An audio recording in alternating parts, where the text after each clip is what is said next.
ઈસુની 3જી સદીમાં મગધમાં પ્રભાવશાળી ગુપ્ત વંશની સ્થાપના થઈ અને સત્તા સ્થપાઈ. ગુપ્ત વંશે ભારતમાં રાજકીય એકતા, શાંતિ અને સુરક્ષા સ્થાપી. તેનાથી અપૂર્વ સમૃદ્ધિ આવી. આથી ગુપ્ત યુગને ભારતનો સુવર્ણયુગ કહેવામાં આવે છે. સુવર્ણયુગ એટલે દેશની સમગ્ર પ્રજાની સર્વોત્કૃષ્ટ પ્રગતિ, આબાદી. ગુપ્ત સમ્રાટોએ લોકોને શાંતિ અને સમૃદ્ધિ આપી, જેની પ્રશંસા વિદેશી મુસાફરોએ પણ કરી છે. ગુપ્ત યુગનો સુવર્ણયુગ ઘણે અંશે ગુપ્ત સમ્રાટોનું સર્જન હતું. મગધના સામ્રાજ્યમાં શ્રીગુપ્ત ગુપ્ત વંશનો સ્થાપક હતો. તેના પુત્રનું નામ ઘટોત્કચ ગુપ્ત હતું. ઘટોત્કચ ગુપ્તના અનુગામી રાજા તરીકે ચંદ્રગુપ્ત પ્રથમ ઈસવીસન 319માં પાટલીપુત્રની ગાદીએ આવ્યો. તેણે શક્તિશાળી લિચ્છવી જાતિની કન્યા કુમારી દેવી સાથે લગ્ન કર્યા. લિચ્છવીઓની સહાયતાથી તેણે મગધના રાજ્યનો વિસ્તાર કર્યો. તેણે મગધની પાસેના પ્રયાગરાજ એટલે કે હાલનું અલ્હાબાદ, સાકેત હાલનું અયોધ્યા જીતી લઈ મગધનો વિસ્તાર કર્યો.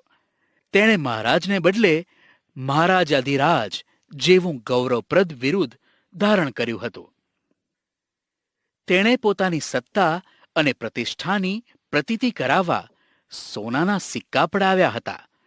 તેનો રાજ્યાભિષેક થયો ત્યારથી તેણે ગુપ્ત સંવત શરૂ કરાવ્યો. સૌરાષ્ટ્રના વલ્લભી રાજ્યના શાસકોએ પણ આ ગુપ્ત સંવતનો સ્વીકાર કર્યો હતો. ગુપ્ત સંવતના આરંભના કારણે હિંદના ઇતિહાસમાં કાળગણના અને કાળક્રમ અનુસાર ઐતિહાસિક બનાવોની ગોઠવણી શક્ય બની. ચંદ્રગુપ્ત પ્રથમ પછી તેનો પ્રતાપી પુત્ર સમુદ્રગુપ્ત ગાદીએ આવ્યો. સમુદ્રગુપ્તના સમયની માહિતી અલ્હાબાદના સ્તંભલેખ, પ્રયાગ પ્રશસ્તિ અને તેના સિક્કાઓમાંથી મળે છે. આ પ્રશસ્તિ રાજકવિ હરિશેણે રચી છે. તેમાં સમ્રાટ સમુદ્રગુપ્તના દિગ્વિજયો અને સાંસ્કૃતિક સિદ્ધિઓ વર્ણવી છે.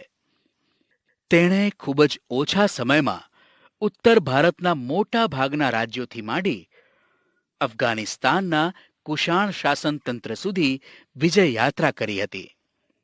દક્ષિણમાં લગભગ 12 જેટલા રાજાઓને હરાવ્યા. તેણે આ રાજ્યોને હરાવીને તેમના રાજ્યો ખાલસા કરવાને બદલે તેઓને ખંડિયા રાજાઓ તરીકે ડાપણપૂર્વક પુનઃસ્થાપિત કર્યા. રાજ્યનો વહીવટ ચલાવવા રાજ્યપાલો અને અધિકારીઓની નિમણૂક કરવામાં આવતી. સમુદ્રગુપ્ત મહાન વિજેતા અને સંસ્કારી સમ્રાટ હતો. તેની સાહિત્યિક સિદ્ધિઓ તથા ચારિત્ર પણ નોંધપાત્ર હતા. તેણે અનેક કાવ્યોની રચના કરી. કવિરાજનું બિરુદ મેળવ્યું હતું. કમનસીબે તેનું આજે એક પણ કાવ્ય મળતું નથી. એક સિક્કામાં સમુદ્રગુપ્તને વીણા વગાડતો દર્શાવવામાં આવ્યો છે, જે તેનો સંગીત પ્રેમ દર્શાવે છે. તેના શાસનકાળ દરમિયાન અનેક મંદિરો, બૌદ્ધ વિહારો અને જૈન ઉપાશ્રયો બંધાયા હતા. તેણે અશ્વમેઘ યજ્ઞ કર્યો હતો. આ સંદર્ભે તેણે સિક્કા પડાવ્યા હતા. તેણે પોતાના દરબારમાં વિદ્વાનોને એકત્રિત કરી ઉચ્ચ પ્રકારનું સાહિત્ય સર્જન કરાવ્યું હતું. જ્ઞાનીઓ તેની અને તે જ્ઞાનીઓની સોબત ઈચ્છતા હતા.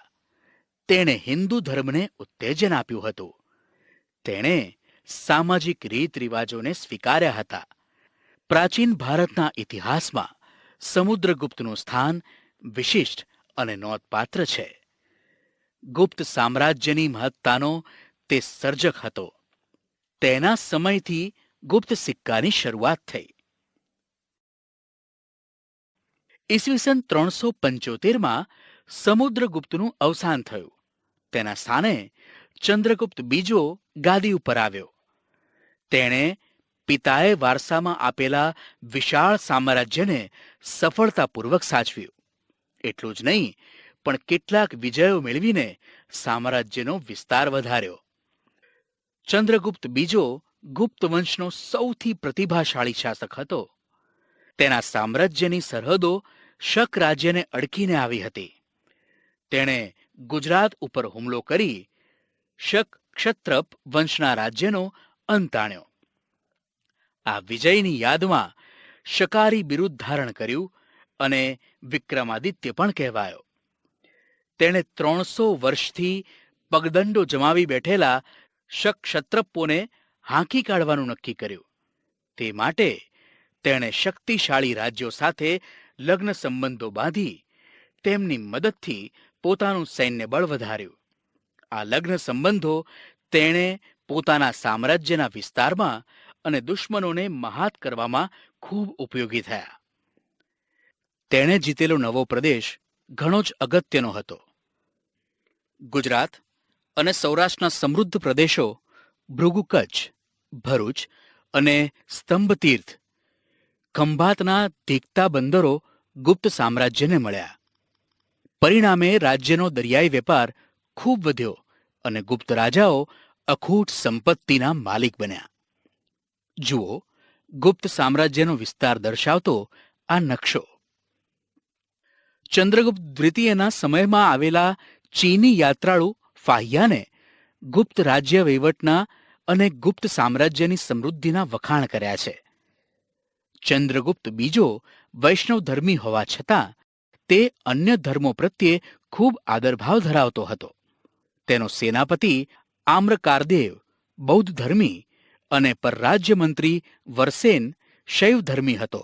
રાજધાની પાટલીપુત્રમાં પણ અનેક બૌદ્ધ મઠો આવેલા હતા.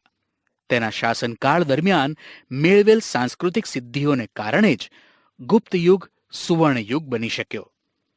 તે વિદ્વાનો અને કવિઓનો આશ્રયદાતા હતો. સંસ્કૃત ભાષાના મહાન કવિ અને નાટ્યલેખક કાલિદાસ તેના રાજકવિ હતા. ધન્વંતરી તેના રાજવૈદ હતા. વૈજ્ઞાનિક વરાહમિહિર, વૈતાલ ભટ્ટ, અમરકોશના રચયિતા અમરસિંહ જેવા રત્નોથી તેનો રાજદરબાર શોભતો હતો. તેના સમયમાં શિલ્પ, સ્થાપત્ય અને ચિત્રકલાનો સુંદર વિકાસ થયો. અજંતાના ઘણા કલાપ મંડપો તેના સમયમાં તૈયાર થયા. તેણે રાજધાની પાટલીપુત્રમાં અનેક બૌદ્ધ મઠો બંધાવ્યા હતા. દિલ્હી પાસેનો મહેરોલી લોહસ્તંભ તેના સમયમાં સ્થપાયો, જેને સદીઓ સુધી તાપ અને વરસાદમાં રહેવા છતાં કાટ લાગ્યો નથી. તેણે પાટલીપુત્ર ઉપરાંત ઉજ્જૈનને બીજી રાજધાની બનાવી. તેણે રાજ્યને જુદા જુદા વહીવટી એકમોમાં વહેંચી સુવ્યવસ્થિત વહીવટ ચલાવ્યો. લગભગ ઈસવીસન 414ના અરસામાં મહાન સમ્રાટ ચંદ્રગુપ્ત વિક્રમાદિત્યનું અવસાન થયું.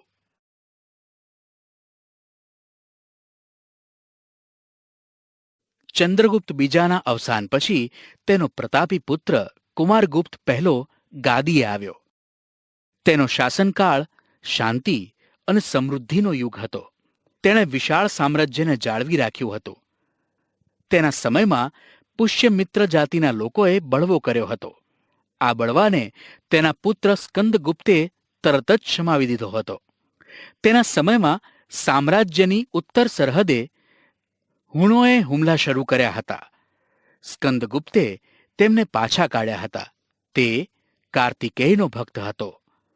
તે ધર્મસહિષ્ણુ રાજા હતો. તેણે બૌદ્ધો અને જૈનોને પણ દાન આપ્યા હતા.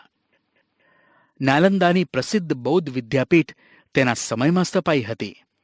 અજંતાની કેટલીક ગુફાઓ તેના સમયમાં તૈયાર થઈ. કુમારગુપ્ત પહેલા પછી તેનો વીરપુત્ર સ્કંદગુપ્ત ગાદી પર બેઠો. તે ગુપ્ત યુગનો છેલ્લો મહાન રાજા હતો.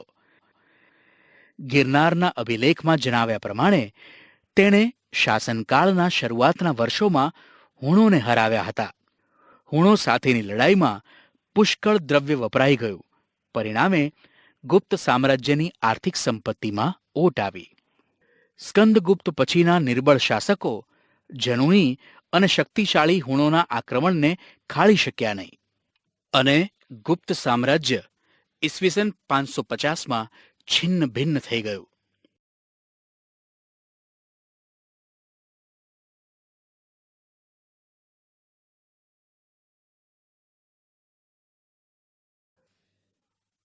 ગુપ્ત યુગના શાસનતંત્ર વિશે આપણને અભિલેખો, સ્મૃતિઓ અને પુરાણોમાંથી માહિતી મળે છે.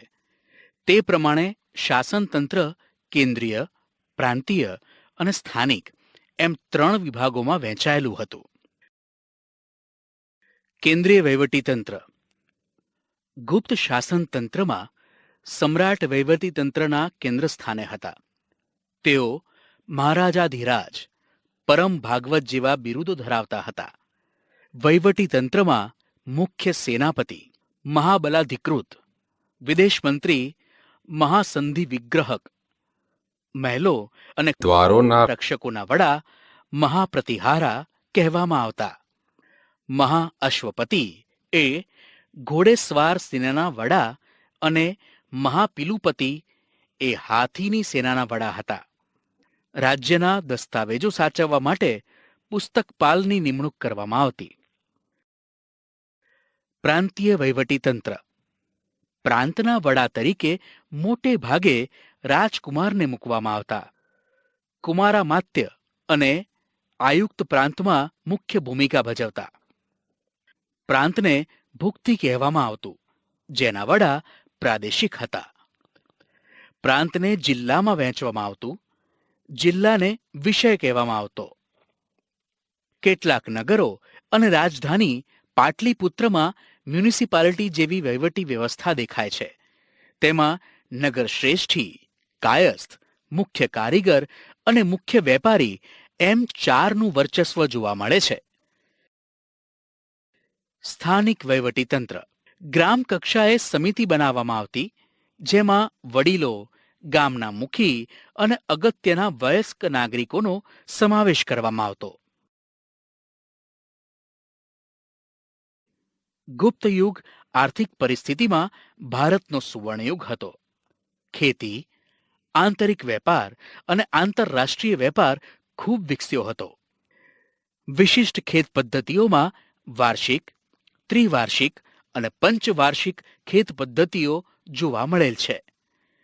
ઉત્તર ભારતમાં ઘઉં, ચોખા, ગાંધારમાં શેરડી, કાશ્મીરમાં દ્રાક્ષ અને કેસર અને કામરૂપમાં નાળિયેર હતા. બંગાળમાં પુષ્કળ પ્રમાણમાં ચોખા થતા.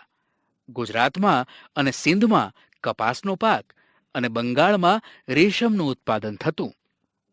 દક્ષિણ ભારતમાં મરી મસાલા, રેશમ અને કપાસનો વેપાર વિકસ્યો હતો.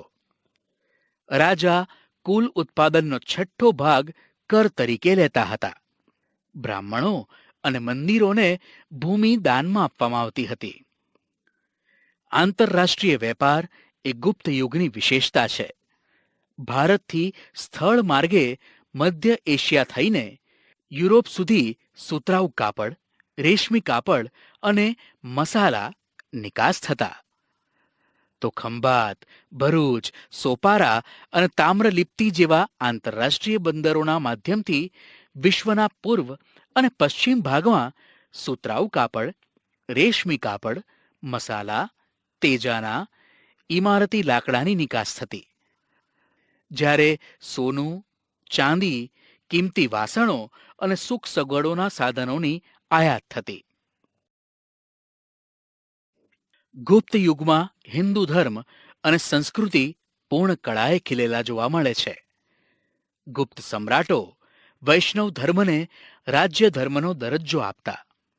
પરિણામે વિષ્ણુ, તેમના અવતારો રામ અને કૃષ્ણ આ સમયમાં મહદ અંશે પૂજાતા. લક્ષ્મી દેવી તરીકે ખૂબ જ ખ્યાત થતા. આ સમયમાં રામાયણ અને મહાભારત તેમજ પુરાણોનું પુનઃસંકલન થયું. ભગવદ્ ગીતા આ સમયે ખૂબ મહત્વપૂર્ણ ગ્રંથ બન્યો. વૈષ્ણવ ધર્મની જેમ જ શૈવ ધર્મ પણ ગુપ્ત કાળમાં વિકસ્યો હતો. દક્ષિણ ભારતમાં શૈવ સંતો નાયનાર કહેવાતા, જ્યારે વૈષ્ણવ સંતો આલવાર કહેવાતા. મહિષાસુર મર્દિનીની પૂજા પણ પ્રચલિત થઈ હતી. સૂર્ય અને કાર્તિકેયની પૂજા પણ પ્રચલિત થઈ હતી. ગુપ્ત યુગમાં બૌદ્ધ ધર્મ અને જૈન ધર્મનો પણ વિકાસ થયો હતો. સમુદ્રગુપ્ત બૌદ્ધ ધર્મનો સંરક્ષક હતો. બૌદ્ધ ધર્મના મહાયાન અને હીનયાન પંથ વિકસ્યા હતા. ગુપ્ત યુગ સાંસ્કૃતિક રીતે ભારતનો સુવર્ણયુગ હતો. આ યુગમાં અનેક નવી ભાષાઓ ઉત્પન્ન થઈ હતી. કાલિદાસ, સ્કંદસ્વામી, હરિસ્વામી અને રાણી વિજયા તથા આર્યસુર આ સમયના મહત્વના સાહિત્યકારો હતા. આ સર્વમાં કાલિદાસ સર્વશ્રેષ્ઠ હતા. કાલિદાસને ભારતના શેક્સપિયર કહેવામાં આવે છે. તેમણે ભારતીય મહાકાવ્યોની કથાવસ્તુ લઈ અભિજ્ઞાન શાકુંતલમ, રઘુવંશમ અને મેઘદૂતમ જેવા મહાકાવ્યોની રચના કરી. ગુપ્તયુગ એ મંદિર સ્થાપત્યોની રચનાનો યુગ હતો. ગુજરાતમાં ગોપ, નચના, કોઠારનું પાર્વતી મંદિર અને ઝાંસીનું મંદિર એ ભારતના સૌ પ્રથમ ઇટેરી મંદિરો છે. ગુપ્તયુગ આ દ્રષ્ટિએ મંદિર સ્થાપત્યની શરૂઆત દર્શાવે છે. દુર્ગા, બુદ્ધ, કૃષ્ણ અને શિવની મૂર્તિઓ આ કાળે મોટા પ્રમાણમાં બની. મહાન વૈજ્ઞાનિકોમાં આર્યભટ્ટ અને વરામિહિર આ સમયમાં થયા. આર્યભટ્ટે શૂન્ય અને દશાંશ પદ્ધતિની શોધ કરી. વરામિહિરે બૃહદ સંહિતાના નામનો ખગોળશાસ્ત્રને લગતો મહત્વપૂર્ણ ગ્રંથ લખ્યો. વાઘભટ્ટે આયુર્વેદિક ક્ષેત્રે અષ્ટાંગ હૃદય સંહિતા નામનો મહાન ગ્રંથ લખ્યો. આ કાળે મનુષ્ય અને પ્રાણીઓ માટે વૈદિક શાસ્ત્ર વિકસ્યું હતું. હાથી, ઘોડાની દવાઓ પણ શોધાઈ હતી. રસાયણશાસ્ત્રનો પણ ખાસ્સો વિકાસ થયો હતો. તેનું સર્વશ્રેષ્ઠ ઉદાહરણ દિલ્હી પાસે આવેલો મહેરોલીનો લોહસ્તંભ છે, જેને હજી સુધી કાટ લાગ્યો નથી. ગુપ્ત યુગ પછી પ્રાચીન ભારતના મહત્વપૂર્ણ રાજ્યોમાં હર્ષવર્ધનનું રાજ્ય ગણાય છે. તેઓ થાણેશ્વરના પુષ્યભૂતિ વર્ધનના વંશના હતા. પ્રભાકર વર્ધનના પુત્ર રાજવર્ધન અને હર્ષવર્ધન હતા, જ્યારે તેમની પુત્રી રાજ્યશ્રી હતી. રાજ્યશ્રી કનોજના રાજા ધ્રુવવર્માને પરણી હતી. ગૌડ રાજવી શશાંક અને માલવ રાજે રાજ્યશ્રીનું અપહરણ કરી રાજ્ય પર આક્રમણ કરતા મોટી કટોકટી ઊભી થઈ. રાજ્યવર્ધનનું મૃત્યુ રાજ્યશ્રીને બચાવવા જતા થયું. આવી કટોકટી ભરી પરિસ્થિતિમાં ઈસવીસન 606માં સમ્રાટ હર્ષે રાજ્યારોહણ કર્યું. તેમણે રાજ્યશ્રીને બચાવ્યા. એટલું જ નહીં, રાજ્યશ્રીનું રાજ્ય કનોજ અને થાણેશ્વર એમ બંને રાજ્યો પર પોતાનું યોગ્ય શાસન સ્થાપ્યું અને શાસન સ્થપાયું. હર્ષવર્ધન પ્રાચીન ભારતના છેલ્લા મહાન સમ્રાટ હતા. તેમણે મગધ, ઓરિસ્સા, સારસ્વત, ગોડ, મિથિલા સુધી પોતાનું સામ્રાજ્ય ફેલાવ્યું હતું. તેના સમકાલીન રાજ્યોમાં વલ્લભીના મૈત્રક રાજા ધ્રુવસેન તેના જમાઈ હતા. દખ્ખણમાં પુલકેશી બીજો સૌથી શક્તિશાળી રાજા હતો. હર્ષવર્ધન અને પુલકેશી વચ્ચે થયેલા નર્મદાના યુદ્ધમાં સમ્રાટ હર્ષનો પરાજય થયો. હર્ષ મોટે ભાગે નર્મદાથી ઉત્તરના શક્તિશાળી રાજા ગણાતા હતા. સમ્રાટ હર્ષનું સાંસ્કૃતિક પ્રદાન ખૂબ જ અગત્યનું હતું. તેના સમયમાં મહાન ચીની યાત્રી યુવન શ્વાંગ ભારત આવ્યા હતા. તેના રાજદરબારમાં રહ્યા હતા. હર્ષ શૈવ ભક્ત હતા અને પછીથી બૌદ્ધ ધર્મના મહાન અનુયાયી બન્યા.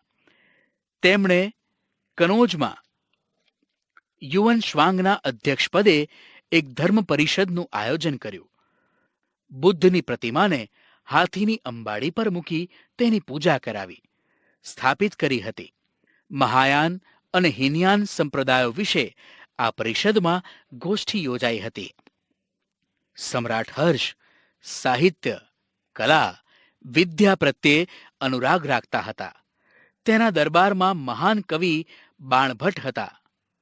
તેમણે હર્ષચરિતમ અને કાદંબરી જેવા સંસ્કૃત સાહિત્યના મહાન ગ્રંથો લખ્યા હતા. મયુર ભટ્ટ અને કવિ જયસેન પણ હર્ષના સમયના મહાન કવિઓ હતા. સમ્રાટ હર્ષ પોતે પણ ઉચ્ચ કોટીના સાહિત્યકાર હતા. તેમણે પ્રિયદર્શિકા અને રત્નાવલી નામના 2 નાટકોની રચના કરી હતી. સાથે સાથે ભગવાન બુદ્ધની જાતક કથાઓ ઉપરથી નાગાનંદ નામનું વિશિષ્ટ નાટક પણ લખ્યું હતું. હર્ષે અન્ય દેશો સાથે પણ મૈત્રી સંબંધો બાંધ્યા હતા. તેણે પોતાના દૂતમંડળને ચીનમાં મોકલ્યા હતા. તે જ રીતે ચીનથી ભારતમાં ચીનના દૂતમંડળે મુલાકાત લીધી હતી. આ દ્રષ્ટિએ સમ્રાટ હર્ષ એક ઉચ્ચ કોટીના શાસક વિજેતા, વહીવટકર્તા અને સાહિત્યકાર હતા. તેમણે નાલંદા વિદ્યાપીઠને નિભાવવા માટે 100 ગામ ભેટમાં આપ્યા હતા. સમ્રાટ હર્ષના સમકાલીન રાજાઓમાં સૌથી શક્તિશાળી ચાલુક્યવંશી રાજા પુલકેશી બીજા હતા. તેમણે મહારાષ્ટ્રમાં રાષ્ટ્રકૂટો પાસેથી સત્તા આંચકી રાજ્ય સ્થાપ્યું. પુલકેશી બીજાએ 40 વર્ષ જેટલા લાંબા સમય સુધી શાસન કર્યું હતું. તેણે સમ્રાટ હર્ષને પણ હરાવ્યા હતા. તે મહાન વિજેતા હતા. તેણે દક્ષિણ ભારતમાં કદંબો, માહેશ્વરના ગંગો, કોંકણના મૌર્યને હરાવી દક્ષિણ પંથના સ્વામીનું બિરુદ પ્રાપ્ત કર્યું હતું. લાટ, માલવ અને ગુર્જરોને પણ તેણે હરાવ્યા હતા. કર્ણાટક, મહારાષ્ટ્ર અને કોંકણ એ સમગ્ર વિસ્તારનો તે સ્વામી હતો. હર્ષની જેમ તેણે પણ અન્ય દેશો સાથે સંબંધો વિકસાવ્યા હતા. તેણે ઈરાનમાં પોતાના એક રાજદૂતને મોકલ્યો હતો. ઈરાનમાં શહેનશાહ ખુશરો બીજા તેના મિત્ર હતા.